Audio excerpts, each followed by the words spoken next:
date.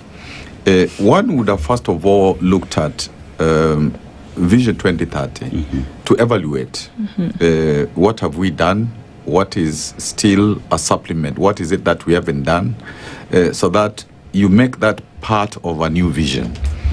And again, I think it would have been important to actually indicate what is going to be the role of the citizens in terms of coming up with this vision. Is it just something that is going to be done by consultants, and then later it is presented to the people as a fait accompli, even if they are told there's a bit of public participation that is required of you?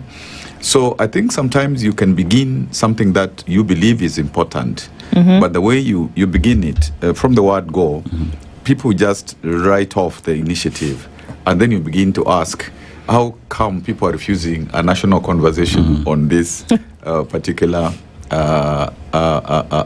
vision? And of course, there is the question of the previous visions. Have they been like the 2022 vision, bottom-up vision? To what extent has it been implemented so that you can give people comfort that whatever is now being proposed will be implemented? But I would imagine since 2060 I will not be around, others will debate this question. You may just be there. Those are many years. But now about leadership.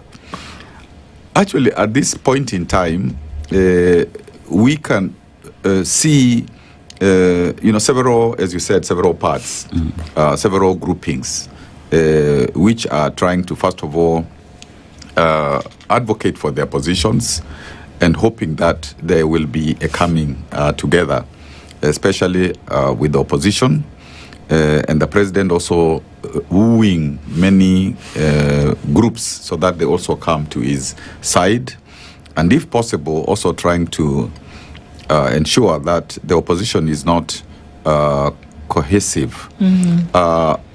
And of course, we know that what we are calling development, what we are calling the country to go forward, everything rises and falls on leadership. And it is at whatever level, whether it's family level, whether it's school level, whatever. So one of the things that we have missed over time in our country is this division of leadership, so that there is, what is called an opposition, what is called a government, and they never think that there are times you address things as a, in a bipartisan form. Actually, the people who try to do that are the governors, because even when they're elected from different parties, particularly at the beginning, they would see issues that required their common attention, whatever political party you're coming from.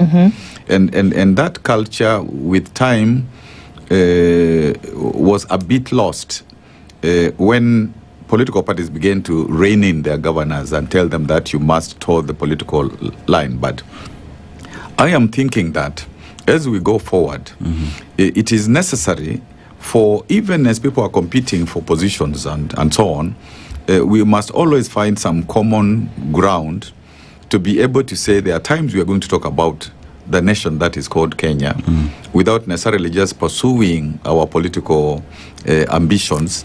Because if you don't create that space, then it means that when you have conflict, you have to ask for their anans, you have to ask for, outsiders to come in. Yeah. And if people don't believe even the religious sector can be a broker, if they don't believe, anybody, business people, civil society or whoever, then it means that when you have an issue, then the country breaks down. And so one is looking at particularly the leadership that is emerging from the opposition, and asking, are they going to be together?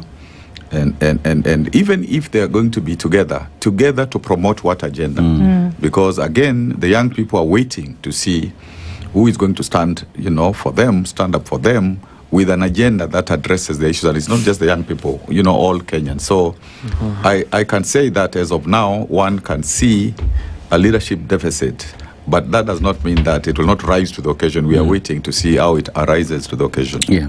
And with that, you've mentioned something on bipartisan conversations or unity that needs to happen, whether it's in the leadership class.